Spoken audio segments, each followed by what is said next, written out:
Hello, my name is Marcello Ishida and I'm here in the series A Day in the Life, today talking about software-defined access. This video, I'm going to highlight SD access in a very high level so you get to understand the concept and why Cisco decided to create it. On the next video, I'm going to give a more detailed view, a more technical view, running in a real lab demonstration how it works. So if you're interested, go into the second video after this one. So with that said, let's begin.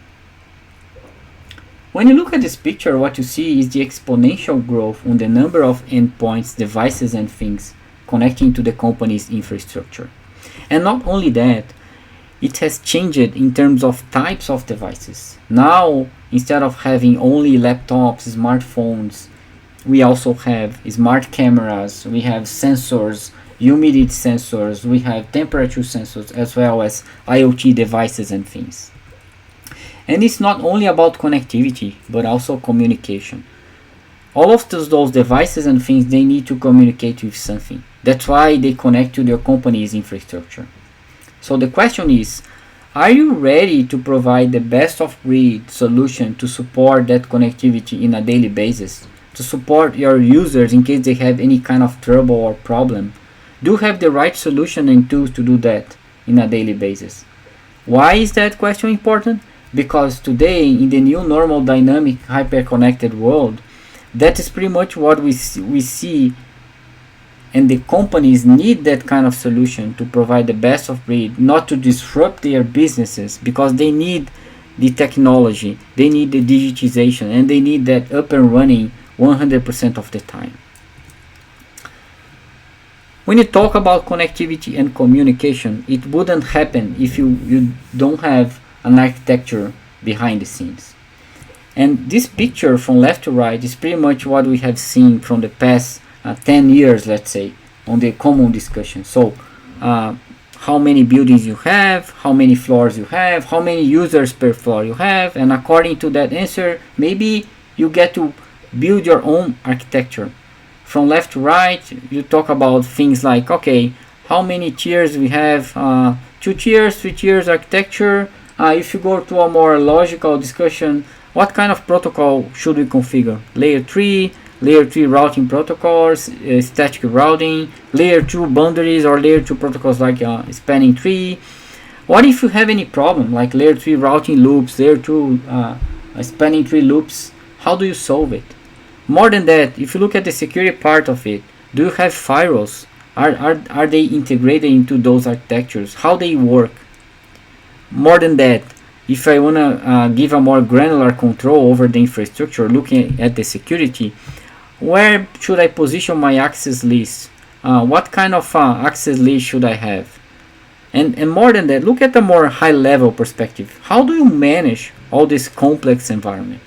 And again, the same question, do you have the right tools? Do you have the right solution for it? So if you look for a more complete architecture, and how to build that in a more effective way, that is all about software-defined access or software-defined journey or the next generation software-defined. Everything is the same thing. So basically the difference is that software-defined access is an architecture composed of 3 pieces. The fabric, which is going to be the same. I'm talking about the switches that provide the connectivity to the end users, physically speaking. And we could also have, of course, depending if it's wired or wireless. If it's wireless, we could have the wireless controllers, we could have the access point attached to that infrastructure and being part of that fabric. And the other 2 pieces are the orchestrators, is where the brain is. Basically, in SD access, we have the DNA center and we have the eyes working together.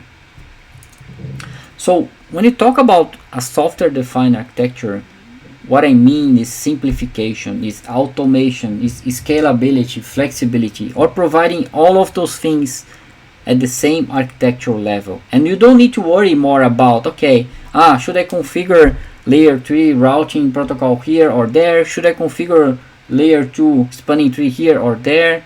What kind of access list should I put here or there? And how to configure that?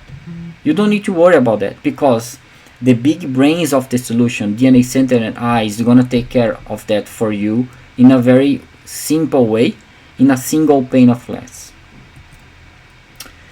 So looking at this slide, what we see is most of our customers, believe or not, still manage their small, medium or big environments in a very manual way, which brings some concerns to us, which is growth, flexibility, scalability. They lack on all of those things. And more than that, if you look at a more operation side of the house, what we see is they are not able to provide in a daily operations a very good level of support for their end users, which brings their SLA levels down, and of course it affects their business in an everyday basis. Not only that, if you look at the security perspective, which is a very important one, imagine it's a global company. Imagine how hard it would be to manage all the granular communication level that we want to provide to the end users, all the changes that it needs to be done in an everyday basis for the users where they need a more dynamic role. So how Cisco sees this? In a very simple and easy way. As you can see in the right, here is the orchestrator, or the brain of the solution, the software defined solution. You see on this table, basically it controls all the communication that happens on the fabric. So if you look at this little chart, you see from source to a destination, you choose who wants to communicate with who, and then you start clicking and creating your own custom rules, or even permitting or denying all. Once you create that, it's going to change the color according to what you choose, and then what you get is a little button, deploy. You just click it here and it's going to send all the configuration needed to according to this table to all your fabric equipments. So easy, right? Very easy solution, very clean solution, and you can manage from DNA Center and change it on a daily basis, on a minute basis, on an hour basis, whatever you need or whatever your company needs. So in the next video, we are gonna show this in real life, how it works, and play a little bit with those custom rules, permit and deny rules. For now, I just would like to thank you very much for watching this video, and hopefully it's gonna add any value to you.